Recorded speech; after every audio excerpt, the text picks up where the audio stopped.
My name is Cassandra Miller, and I am 32 years old.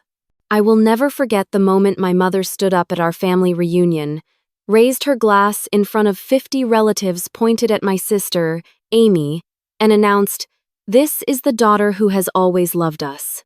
The other one, she has never lifted a finger." 9 years of silently paying their mortgage and bills flashed before my eyes. I simply smiled, grabbed my purse, and walked out. Before I continue my story, I would love to know where you are watching from. Please hit like and subscribe if you have ever had a family member undervalue your contributions. The next morning, I had 22 missed calls. Growing up in suburban Ohio, I learned early that my place in our family was different from my sister Amy, who was 4 years younger. Our parents never tried to hide their preference. Amy was the planned child, the perfect little girl with bouncy curls and a charming smile who could do no wrong. I was the responsible one. The accident they never quite warmed up to. "Cassandra, why cannot you be more like your sister?" became the soundtrack of my childhood. While Amy received praise for participation ribbons, my academic achievements were acknowledged with brief nods and quick changes of subject. When I made valedictorian, my mother commented that I should have spent more time developing social skills instead of hiding in books. This dynamic shaped me in ways I am still uncovering in therapy. I became fiercely independent, determined to prove my worth through achievement. Every A, every award, every accomplishment was driven by a desperate need for the approval that never came. I poured myself into academics, graduating at the top of my class and earning a full scholarship to Columbia University in New York. Moving to New York was both escape and opportunity. For the first time, I could breathe without the constant comparison to Amy.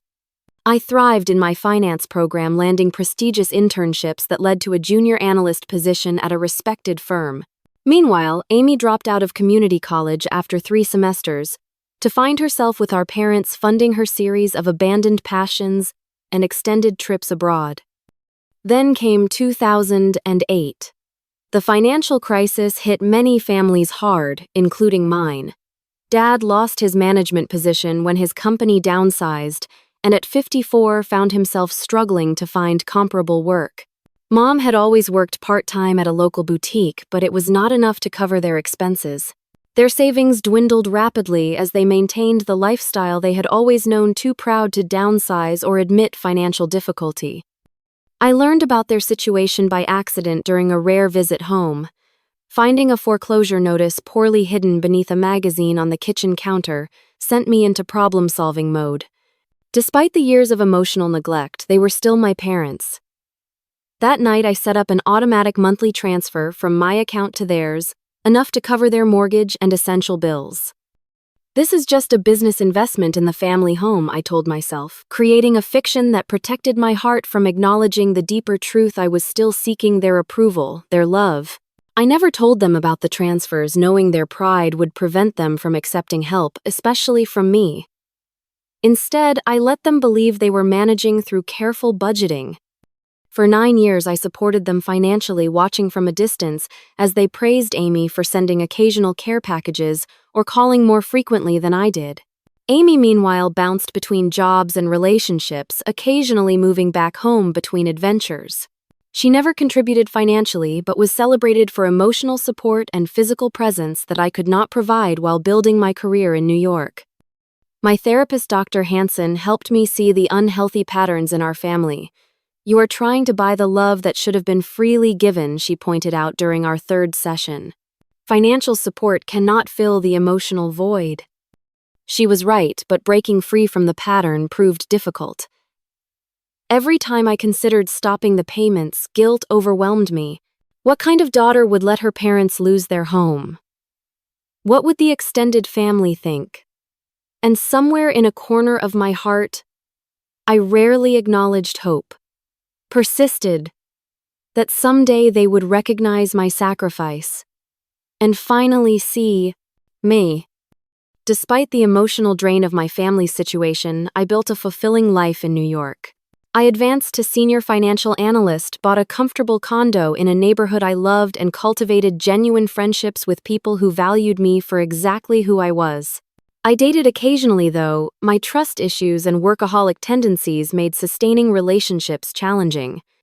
My chosen family of friends became my support system, the people who celebrated my victories and comforted me through setbacks without conditions or comparisons. The annual Miller family reunion had been a tradition since before I was born. Held every summer at my parents' property, it brought together extended family from across the country for a weekend of forced connection and thinly veiled competitions over whose children were more successful. I had skipped the previous 2 years, citing work commitments that were only partial excuses. This year, Dr. Hansen encouraged me to attend with clear boundaries. Avoidance reinforces the power these dynamics have over you, she explained during our session the week before the reunion.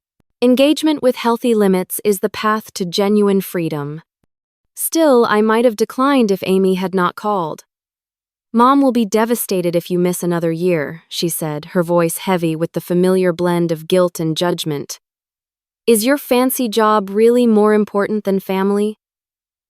The irony of Amy, who had never held a job longer than 8 months, criticizing my work ethic was not lost on me.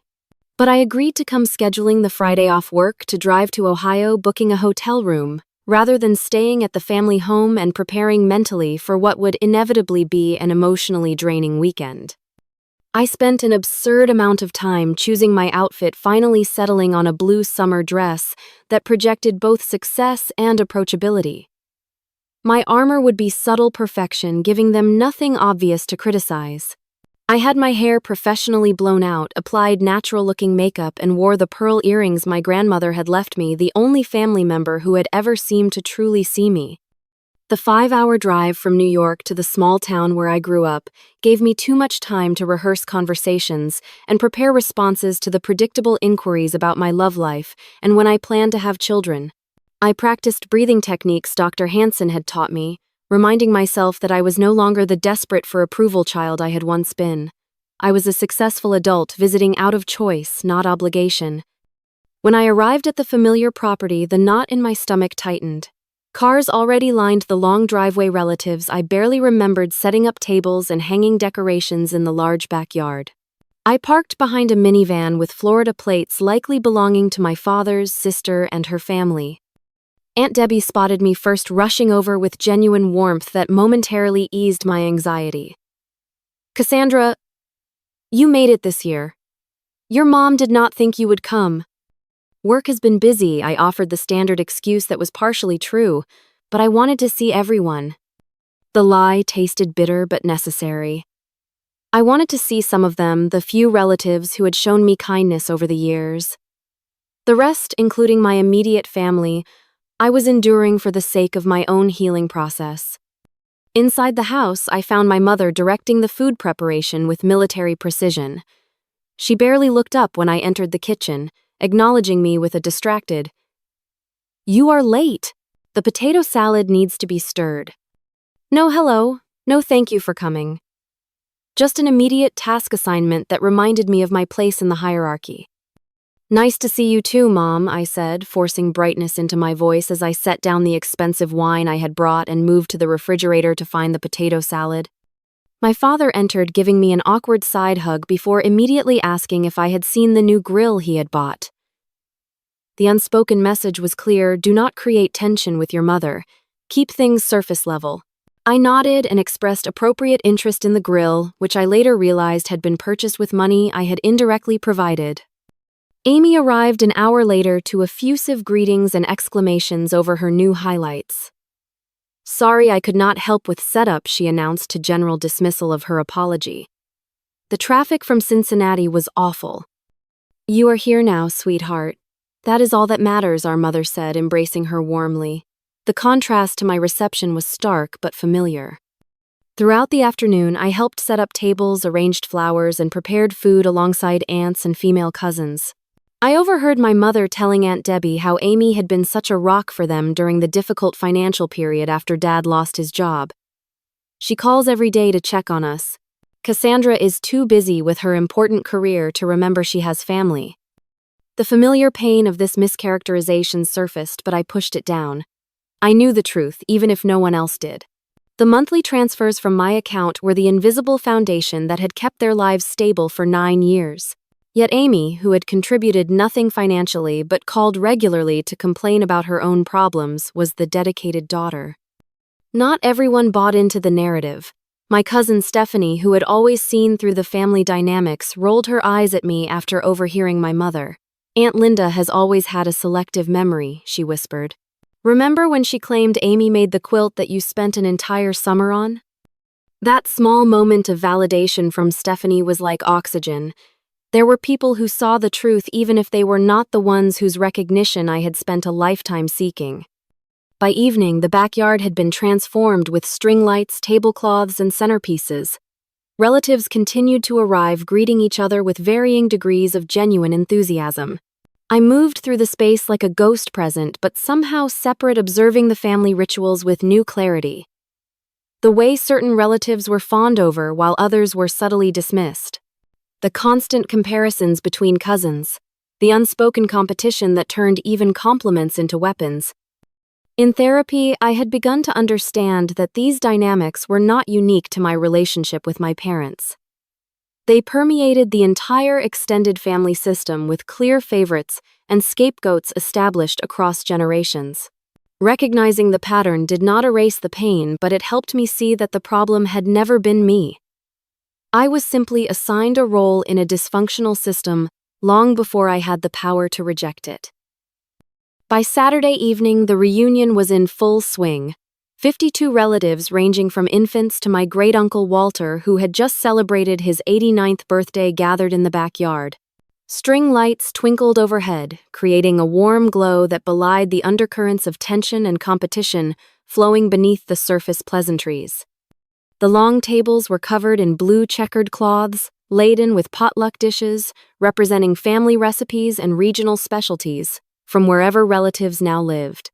3 generations mingled, catching up on life events, sharing photos of children and grandchildren, comparing career advancements and home renovations in ways that pretended to be casual while clearly establishing hierarchy.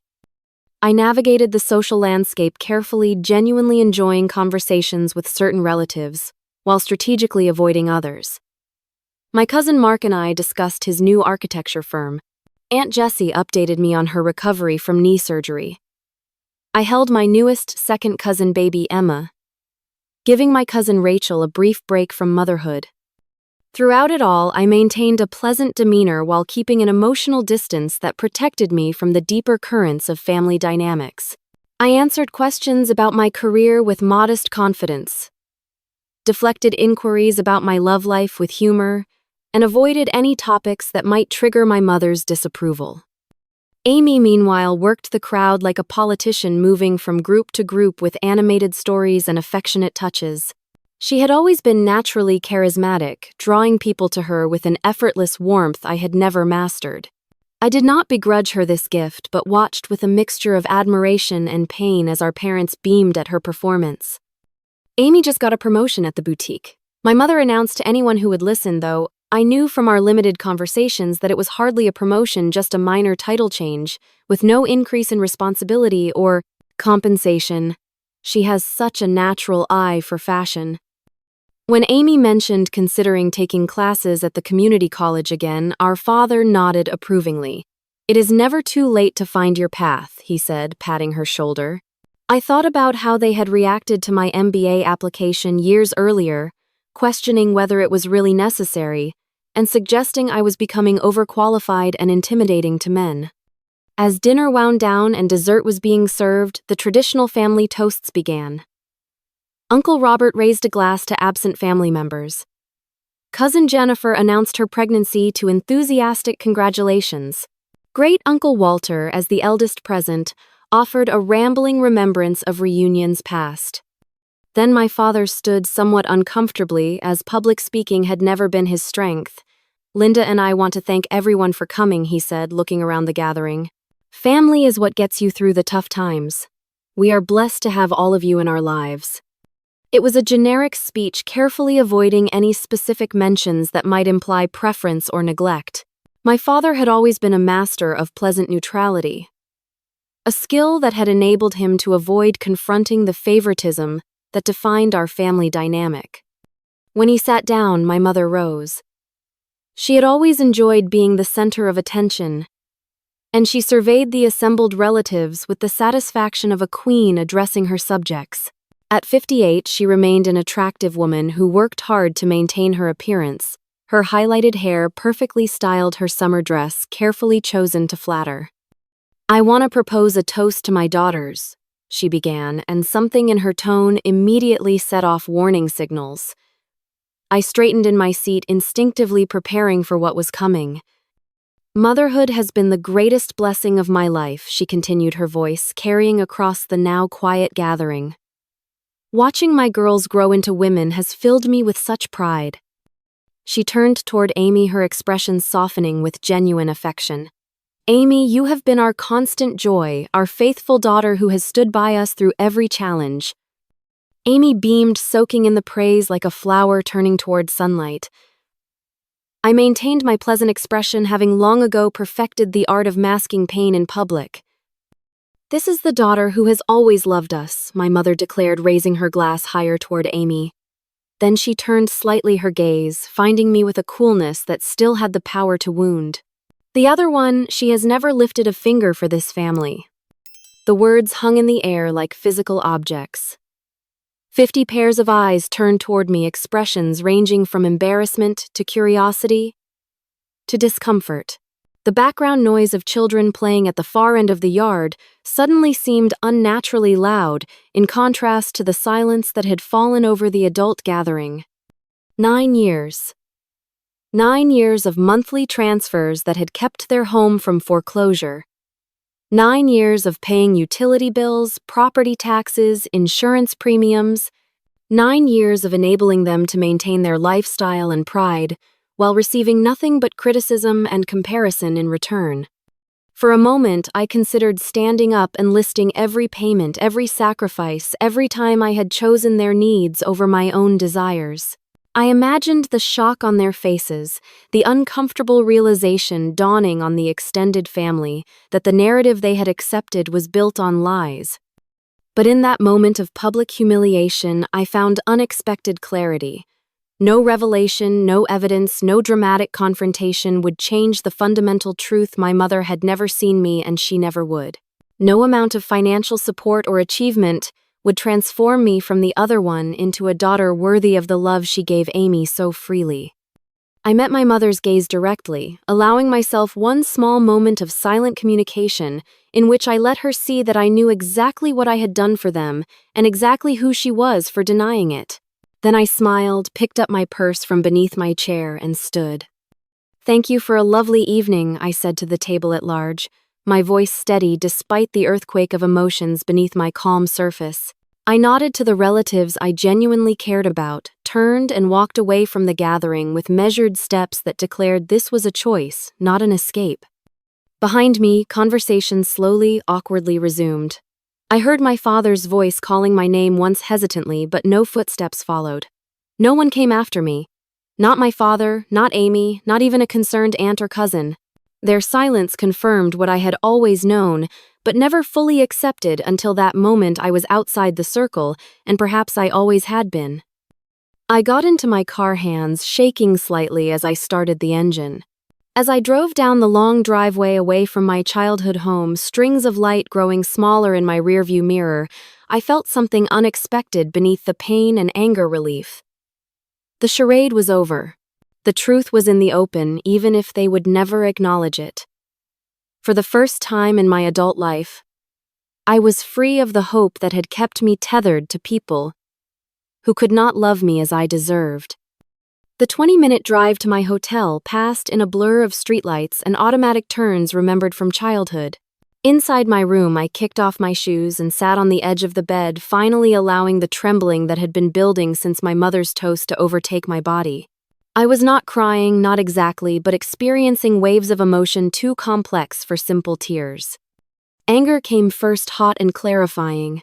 How dare she? After everything I had sacrificed, how dare she stand in front of our entire extended family and erase my contributions, the mortgage payments, the property taxes, the utility bills, the car insurance, the home repairs, the medical Expenses not covered by insurance, all of it silently provided month after month, year after year, without acknowledgement or gratitude. Beneath the anger lay a deeper, more painful emotion: grief. Not just for tonight's humiliation, but for the lifetime of seeking approval from people constitutionally incapable of giving it. For the little girl who had tried so hard to earn love that should have been freely given. For the young woman who had tied herself in knots trying to prove her worth. For all the energy and resources I had poured into a black hole of parental approval that would never be filled. My phone buzzed repeatedly and my purse notifications and calls coming in rapid succession as the family processed what had happened. I turned it off without looking at the screen. Whatever drama was unfolding back at the reunion, I would not be part of it tonight. For once, I would prioritize my own emotional well-being over family expectations. I ran a hot bath, pouring in the lavender bath salts I had packed. As I soaked in the steaming water, I began the process of mentally untangling myself from the web of obligation and guilt that had defined my relationship with my parents. The monthly transfers that had seemed like filial duty now revealed themselves as payments for approval that never came. Financial support had become my substitute for the emotional connection I craved, but could not create through direct engagement. Dr. Hansen had been trying to help me see this for months. Your financial support enables the dysfunction, she had said during our last session. It maintains the illusion that their lifestyle choices are sustainable without any need for them to change or grow. She was right. By silently covering their expenses, I had not only enabled their financial irresponsibility but also their emotional stagnation. They had never had to face the consequences of their choices or examine the dynamics that had driven their eldest daughter to maintain her distance, while simultaneously funding their lifestyle. That night in the hotel room, I made a decision. The transfers would stop. 9 years was enough. They were both still young enough to work to downsize, to make the adjustments they had avoided through my silent subsidy. It would not be cruelty but clarity, not punishment but a necessary step toward healthier relationships for all of us. I slept surprisingly well, the decision bringing a peace I had not expected. In the morning, I ordered room service breakfast and finally turned my phone back on, bracing myself for the fallout. 22 missed calls, 37 text messages, 5 voicemails, the digital evidence of a family in chaos. I started with the text messages, scanning quickly through variations of "Are you okay?" and "What happened?" from cousins and aunts. Amy had sent 7 increasingly angry messages beginning with, "How could you embarrass Mom like that?" and escalating to, "You always have to make everything about you." My father had sent a single text, "Please call when you can." The voicemails revealed more.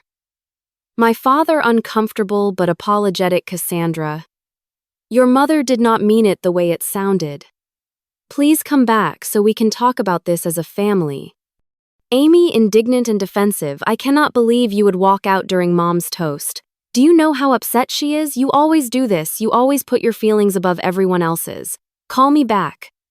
Aunt Debbie, my father's sister, sounded genuinely concerned. "Honey, I do not know what is going on, but that was not right. Call me if you need to talk. I am here for you." The most illuminating message came from my mother's sister, Aunt Patricia, who had always maintained a polite distance from family drama. "Cassandra, things got very strange after you left.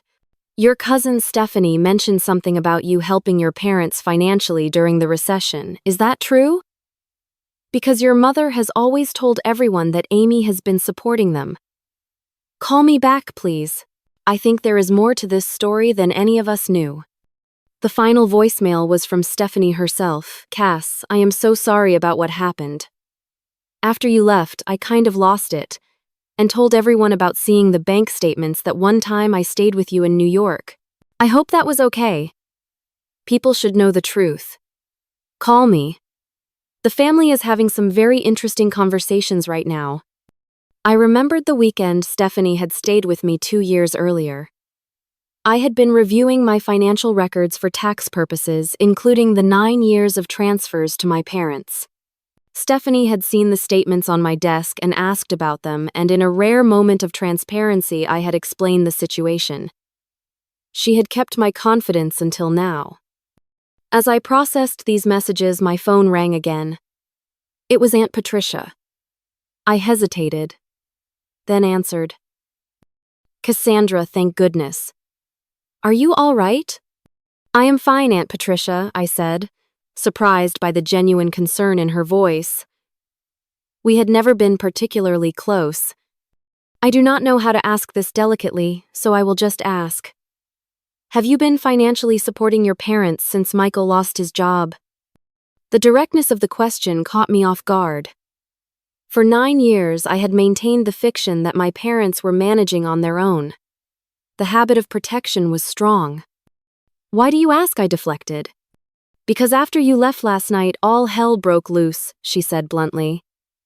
Stephanie told everyone she had seen proof that you had been paying your parents' mortgage for years. Your mother denied it, but then your father admitted it was true. Amy seemed genuinely shocked, which makes me think she did not know either, or she has been lying too. I cannot tell anymore. The image of this confrontation happening without me was surreal. After years of silent support, the truth had erupted in my absence. It is true, I finally acknowledged. I have been helping them since 2008. Monthly transfers to cover the mortgage and bills. 9 years, Aunt Patricia breathed. All while Linda has been telling everyone that Amy was the one helping them make ends meet. That you were too selfish and career-focused to care about their struggles. The confirmation of what I had suspected but never directly heard sent a wave of nausea through me. Not only had my mother failed to acknowledge my support, she had actively credited Amy for it. Did Amy know? I asked the question that had been forming since I listened to the voicemails. She claims she did not, Aunt Patricia said, skepticism evident in her tone. Says she thought the money was coming from her occasional contributions. But, Cassandra, she would visit them regularly. She must have known their lifestyle did not match their income. We spoke for nearly an hour, Aunt Patricia filling in the details of what had happened after I left. The family reunion had devolved into factions, with some defending my mother, others demanding explanations, and many simply uncomfortable with the public airing of family secrets. By the time we finished talking, I had a clearer picture of the family dynamics that had been hidden beneath the surface for years. My mother had not only dismissed my contributions, but had actively constructed a narrative in which Amy was the supportive daughter and I was the cold, distant one who had abandoned them for my career. My father had known the truth but chosen the path of least resistance, allowing the fiction to persist rather than confronting his wife. And Amy, whether willfully ignorant or actively complicit, had accepted credit for support she had never provided. As I packed my suitcase to check out of the hotel, my phone rang again. This time it was my father. "We need to talk," he said without preamble. "All of us. Can you come to the house?" I considered refusing, returning directly to New York and leaving them to deal with the consequences of years of deception. But something in his voice, a note of genuine remorse, perhaps made me reconsider. "I will meet you, but not at the house," I said firmly. "The diner on Main Street. 1 hour." It was time for a conversation that was long overdue. Garrison's Diner had been a fixture in our small town since the 1950s, its red vinyl booths and black and white checkered floor unchanged by decades of economic ups and downs. I arrived early, deliberately choosing a booth in the back corner that would afford some privacy while still being in a public place where emotional outbursts would be constrained. I ordered coffee and waited a manila envelope on the table beside me containing printouts of 9 years of bank transfers.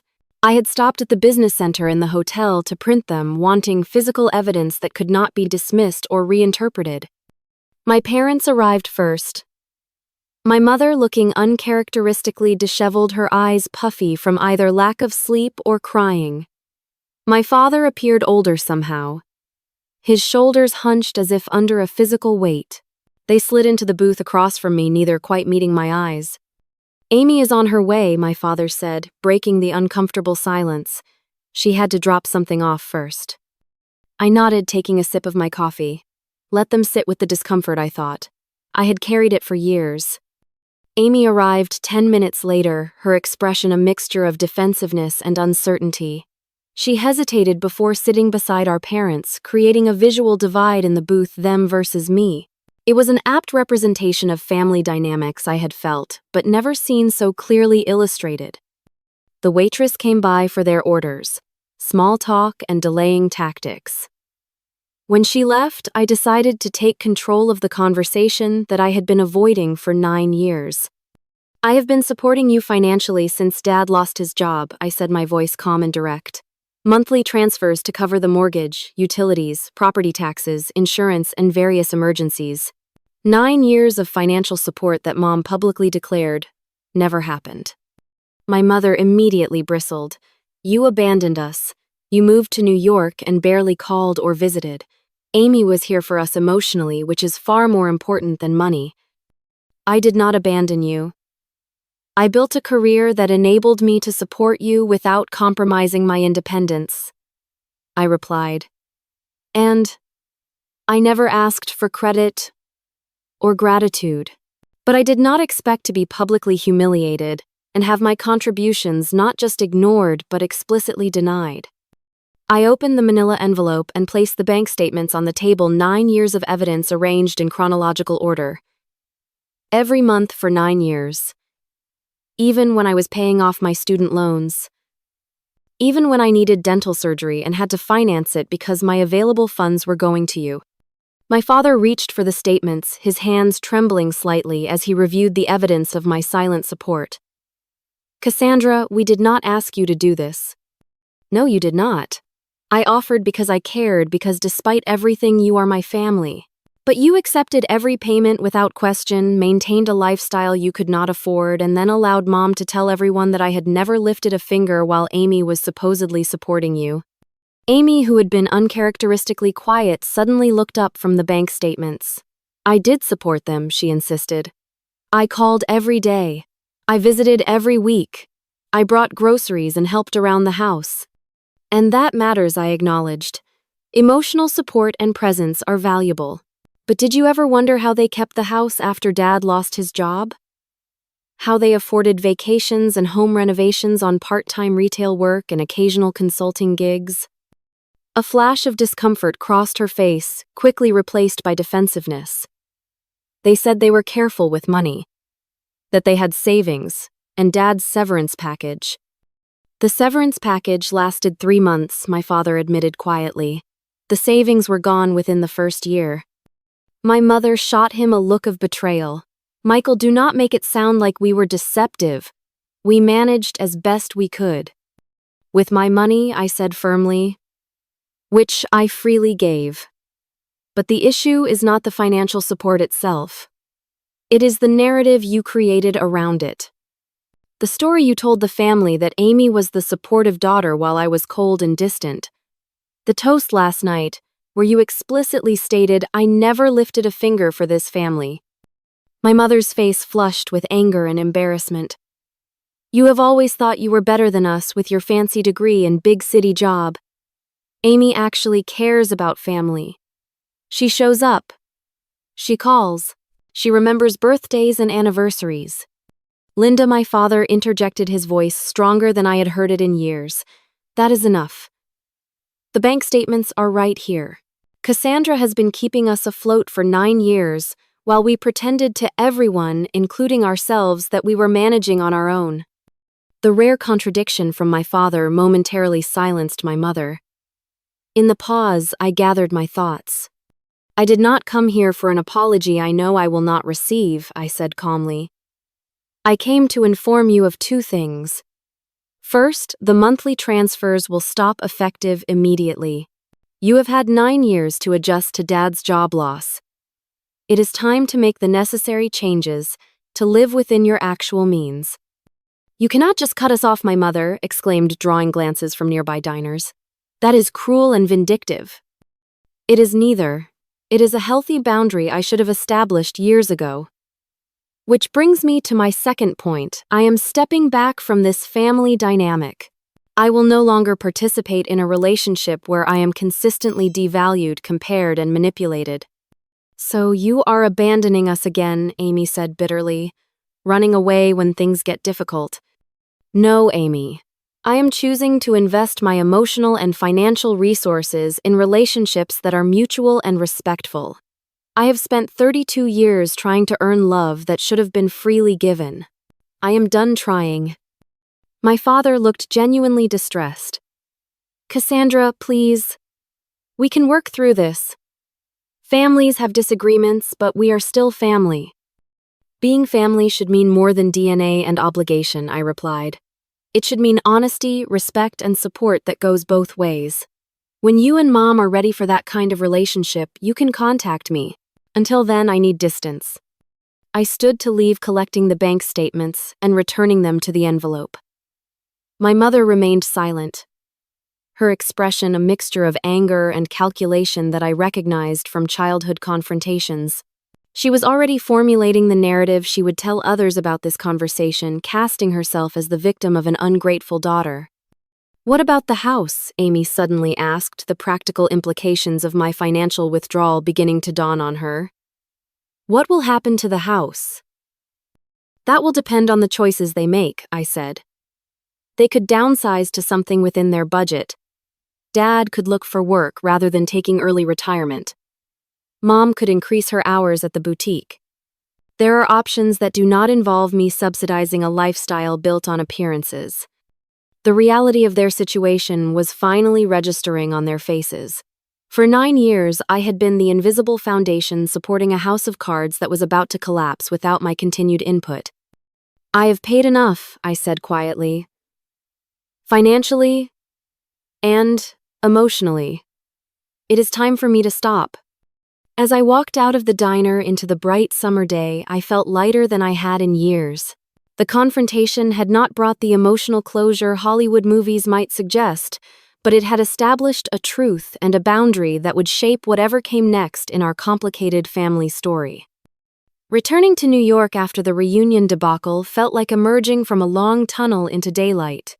My apartment with its carefully chosen furnishings and view of the city I had made, my home represented everything I had built for myself despite the emotional undercurrents that had threatened to pull me under for so many years. The first month after cutting financial ties with my parents was strangely productive. Energy I had not realized was being drained by family dynamics suddenly became available for other aspects of my life. I took on additional projects at work, earning recognition from senior management and positioning myself for the promotion I had been working toward. I joined a rowing club, finding unexpected joy in the early morning hours on the river, the physical exertion clearing my mind in ways therapy alone had not managed.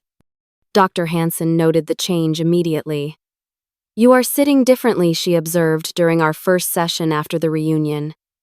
Your shoulders are no longer carrying the weight of your parents' expectations. From a distance, I watched the consequences of my decision unfold through occasional texts from Aunt Patricia and Stephanie, who had become unexpected allies. My parents put their house on the market within weeks, unable to maintain the mortgage payments without my support. They found a smaller townhouse in a less prestigious neighborhood, the physical downsizing a visible symbol of the adjustment forced upon them by financial reality. Amy, confronted with the truth of our parents' situation, had to recalibrate her own role in the family. According to Stephanie, she had moved back in with them temporarily to help with the transition, but was finding the daily reality of their expectations challenging without me as a buffer and financial safety net. For the first time in her adult life, she took a full-time job rather than the part-time positions that had allowed her the freedom she had always enjoyed. My mother attempted contact several times in those first months, her approaches evolving as she tested different strategies to regain control. The initial angry messages accusing me of abandonment gave way to guilt-inducing reminders of all she had sacrificed as a mother. When those failed to elicit a response, she tried acting as if nothing had happened, sending casual texts about neighborhood news or questions about recipes, as if our relationship were normal and undamaged. I maintained my boundary with a simple, consistent message. I am open to rebuilding our relationship when you are ready to acknowledge the past honestly and commit to mutual respect moving forward. Her responses made it clear that time had not yet arrived. My father reached out separately, his approach is more genuine, if still limited by his lifelong pattern of conflict avoidance. I should have stood up for you, he admitted in an email that arrived 3 months after the reunion. Not just at the toast, but throughout your childhood.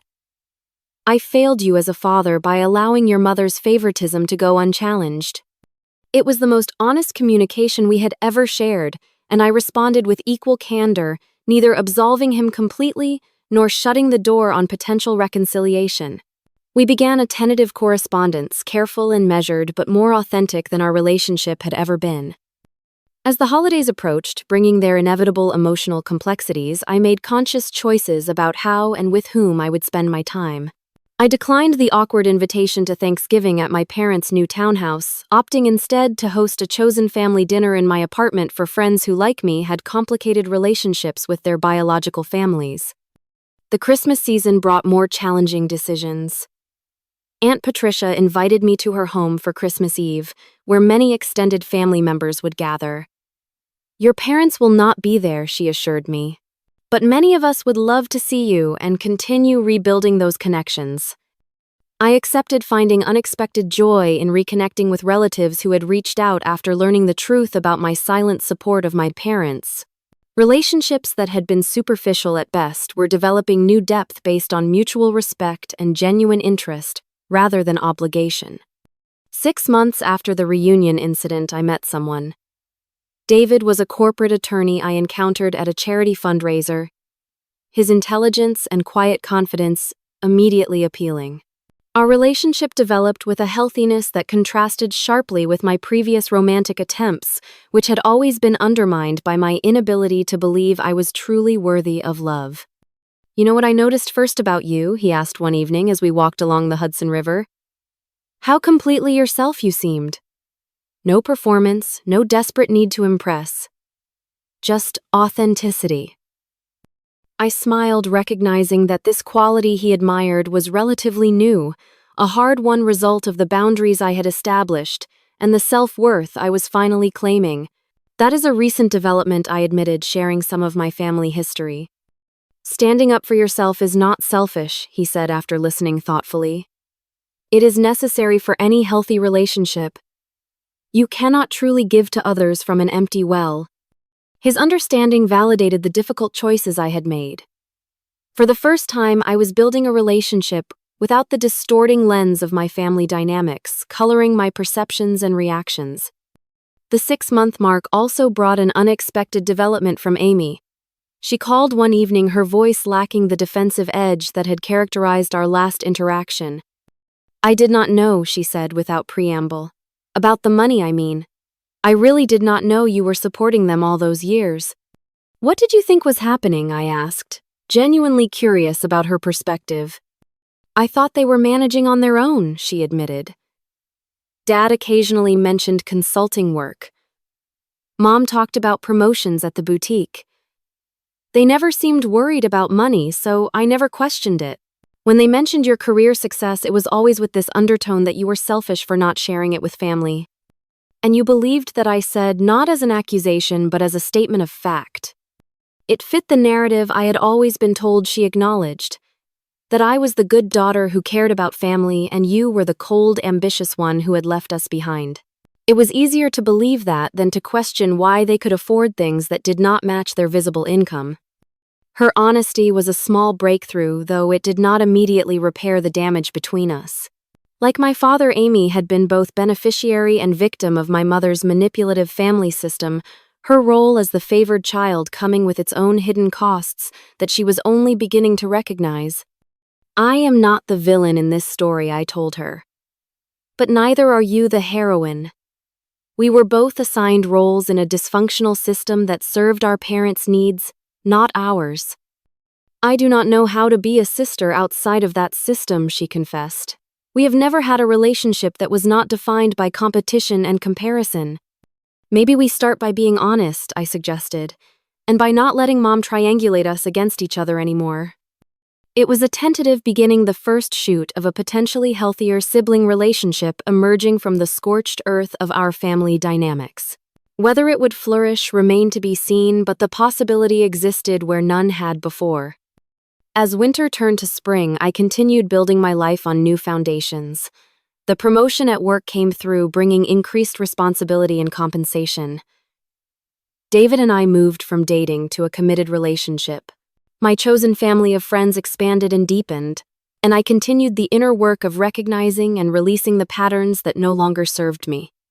The most profound change I see, Dr. Hansen noted as we approached a year of therapy, is that you no longer measure your worth by your parents' approval. You have internalized your own value independent of their ability to recognize it. It was true. The desperate need for validation that had driven so many of my choices, including the 9 years of financial support, had finally begun to loosen its grip. I was learning to parent myself in the ways my actual parents never had, providing the unconditional love and acceptance that had been so painfully absent in my childhood. The journey was far from complete, but for the first time I was moving forward rather than circling the same painful patterns, hoping for different results. I was building a life based not on the absence of pain, but on the presence of joy, connection, and authenticity. It was imperfect and sometimes messy, but it was genuinely mine. 1 year after my mother stood up at the family reunion and declared that I had never lifted a finger for them, I stood in my New York apartment looking out at the city lights, reflecting on how profoundly my life had changed. The anniversary had not escaped my notice, but it no longer carried the emotional charge it once would have. It was simply a marker on a journey that continued to unfold in unexpected ways. The year had brought growth in nearly every area of my life. Professionally, I had settled into my new role as Director of Financial Analysis, leading a team of 6 analysts with a management style deliberately different from the criticism-heavy approach I had grown up with. I celebrated their successes, genuinely provided constructive feedback without comparisons, and created an environment where innovation was encouraged rather than punished. My relationship with David had deepened into something I had never experienced before, a partnership of equals based on mutual respect and genuine affection, rather than need or obligation. He had recently moved in our shared space, becoming a home in the truest sense of the word, filled with laughter, occasional disagreements resolved through honest communication, and a day-to-day comfort I had never known was possible. My connections with extended family had evolved in ways I could not have predicted. Aunt Patricia had become something of a surrogate mother figure, our regular phone calls and occasional visits building a relationship based on genuine interest rather than obligation. Cousin Stephanie and I had grown closer, our shared experience at the reunion, creating a bond that extended beyond our childhood connection. Even Great-Uncle Walter had reached out in his own way, sending newspaper clippings about financial news with notes saying, "Thought you might find this interesting." The most complex changes involved my immediate family. My father and I had established a cautious new relationship through regular email exchanges and occasional phone calls. He had found part-time work as a business consultant, rediscovering professional satisfaction while contributing to the household income in a meaningful way for the first time in years. Our conversations remained mostly surface level, but moments of genuine connection occasionally broke through the habitual distance. "I am proud of you, Cassandra," he said during one phone call, the words I had longed to hear throughout my childhood finally arriving in my 30s. "Not just for your professional success, but for having the courage to break patterns I never could." My mother remained the most resistant to change, unable or unwilling to acknowledge her role in the family dysfunction.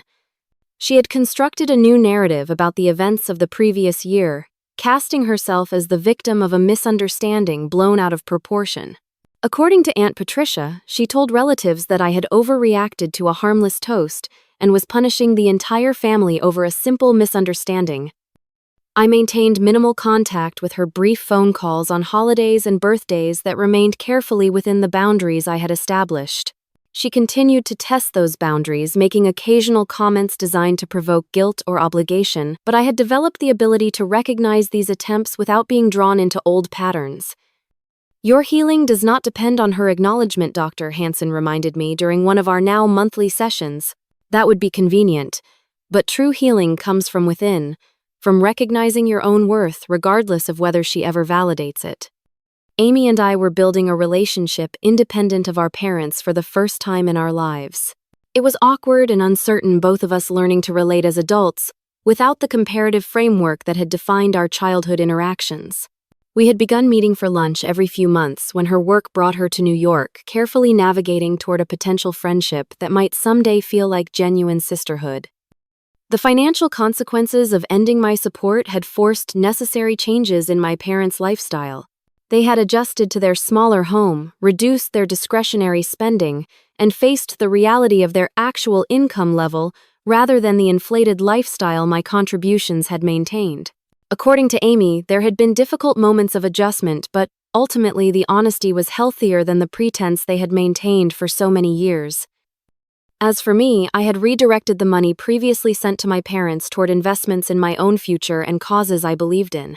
I established a scholarship fund at my alma mater, specifically designed for students who, like me, were the first in their families to attend college. I increased my retirement savings, securing my own financial independence, and I allowed myself small luxuries that I had previously denied, recognizing that self-care was not selfishness but necessary maintenance. The most profound change, however, was internal. I had finally released the desperate need for parental approval that had driven so many of my choices. I understood now that no amount of financial support could purchase the unconditional love I had craved, that validation coming from external sources would always be conditional and therefore insufficient. Money cannot buy love, I told the small gathering of friends celebrating my birthday in my apartment. I spent 9 years and thousands of dollars learning that lesson the hard way. David squeezed my hand, understanding the journey behind the simple statement. My friends who had heard versions of my story over the year nodded in recognition of this hard-won wisdom. As my birthday celebration wound down and guests began to leave, I checked my email and found an invitation from Aunt Patricia to the upcoming family reunion. "Many of us would love to see you there," she wrote. "But everyone understands if you are not ready. Family healing happens on its own timeline." I closed the email without responding immediately, knowing I had time to consider what felt right for me rather than what obligation might dictate. The invitation itself represented progress, acknowledging my agency in choosing whether to attend rather than assuming my presence was required by family duty. Later that night, as David and I cleaned up the remains of the party, he asked, "Will you go to the reunion?" I considered the question carefully. I do not know yet. Part of me wants to see the family members who have been supportive. Another part wonders if it is too soon, if the old dynamics would be too easily triggered. "Whatever you decide," he said, "you will be making the choice from strength, not fear. That is what matters." He was right. The decision itself was less important than the fact that it would be made consciously, based on what was healthy for me rather than what others expected. That freedom to choose based on my own well-being rather than others' approval was perhaps the greatest gift of the difficult year behind me. As I fell asleep that night, I reflected on the strange journey that had brought me to this point. My mother's public declaration that I had never lifted a finger for them had been painful beyond measure in the moment. But it had also been the catalyst for necessary change, forcing into the open truths that had festered in silence for too long. The truth, once acknowledged, had set in motion a series of revelations and adjustments that ultimately benefited everyone involved, even those who had initially resisted it most strongly. My parents were living more authentically within their means. Amy was developing independence and perspective she had never needed before. The extended family had glimpsed the reality beneath the carefully maintained surface of our dynamics. And I had finally freed myself from patterns of seeking approval that could never be genuinely given. Life would continue to present challenges, relationships would evolve in ways I could not predict, and the work of maintaining healthy boundaries would never truly be complete. But I had learned that worth comes from within, that truth eventually finds its way to the surface, and that authentic connections built on honesty and mutual respect are the only foundation strong enough to support a truly fulfilling life. So, have you ever had a family member undervalue your contributions? Have you struggled with setting boundaries with toxic relatives? Please share your experiences in the comments below. I would love to hear how you navigated similar situations in your own life. And if this story resonated with you, please like, subscribe, and share it with someone who might need to hear that they are not alone in their family struggles. Thank you for listening to my journey, and remember that sometimes the most loving thing you can do is to love yourself enough to walk away.